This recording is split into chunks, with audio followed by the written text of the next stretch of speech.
Still to come on the morning show, the numbers are very staggering. How many students right here in Duval County are reading on grade level? We're talking to the director of the Duval Reads for Communities in Schools. She'll tell you about what this problem is right here in Jacksonville. Boy, if you're a parent, you know how important it is for students to learn to read and increase the reading level as they move through school. It's important for passing tests like the FCAT, and it's also important to help them succeed in life. Of course, that's obvious. But not all of our students are where they need to be when it comes to reading. And here to talk to us about student illiteracy in Duval County is Carolyn Lynn. She's the director of Duval Reads for Communities in Schools here in Jacksonville. This is a problem. It's a big problem all over the place, but here in Duval County, the numbers are not good. We're talking about children kindergarten through high school, basically, right? Basically. What's the issue? What are the numbers here for illiteracy? Well, not illiteracy. I mean literacy rates. Yeah, rates. Yeah, the people will be concerned about the literacy rates here in Duval County when we talk about our students in Duval County. 69% of our third graders are reading at grade level. Well, that leaves 31% that are not reading. And it is our philosophy here at Communities in Schools, and I know across the community that if one child can't read, it's a problem. If a young child falls behind early on, it gets even harder and harder and harder as the years go by to catch up. Yes, it does. And we can see the effects of that as we look at our 10th grade reading scores. Only 34% of 10th graders are reading at grade level. Can you say that again in Duval County? 34% of 10th graders, only 34% of 10th graders are reading at grade level in Duval County. That should be appalling to people to hear. It is alarming, appalling, and very scary, and something has to be done.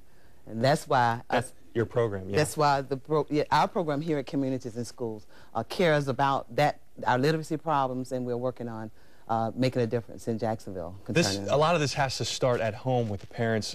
Obviously, sometimes the parents don't get the job done. So what do you guys try and do? What do you step in and try to help? How do you do that? Okay, what we do, literacy is one of the 4 major initiatives with Communities in Schools. We have organized a reading program called AmeriCorps Duval Reads.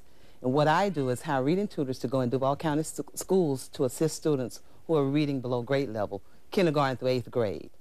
We have 42 tutors every day and all day that are in those schools, 21 full-time and 21 part-time. Our 21 full-time tutors will see at least 15 to 18 students year-round. And so they're there with those students every day. And our 21 part-time tutors will see at least 8 to 10 students every day, and they stay with these students, remain with these students throughout the school year. Now these kids, there has to be some kind of fear there where they see that they're behind and they maybe resist. I mean, do you find that these kids, for the most part, are on board and interested in getting better, or is there more of a resistance there? No, there is no resistance. They understand the value of literacy. They understand that if they cannot read, they cannot be successful in life. And so our goal is to make sure that these students are getting prepared for life with reading and literacy skills. So they're really pretty much on board. Do you have tips for parents to avoid, before the kids get to you? I mean, is there something parents can do at home to try and catch up? Yes, they make reading fun for students. Make reading fun for their kids. Find books that are going to interest the kids, and make sure that they're reading also routine. Children are very susceptible to routine reading. Make sure 10 minutes a day would be appropriate for the smaller kids, and 30 minutes a day for the older ones. So routine is very important. And also, talk to your children about reading. Don't walk around as if it doesn't exist. Talk to them about reading, and make sure that they're talking to you about reading and giving you an understanding as a parent of what they've read, because this increases their comprehension and vocabulary. Yeah, I'm not an expert, but I've heard too that magazines help out as well. If a kid won't touch a book, get them started on reading magazine articles, colorful pictures and things, and that can hopefully, absolutely get them to a book. All right, thank you so much, Carolyn. Good stuff. Thank you for having me.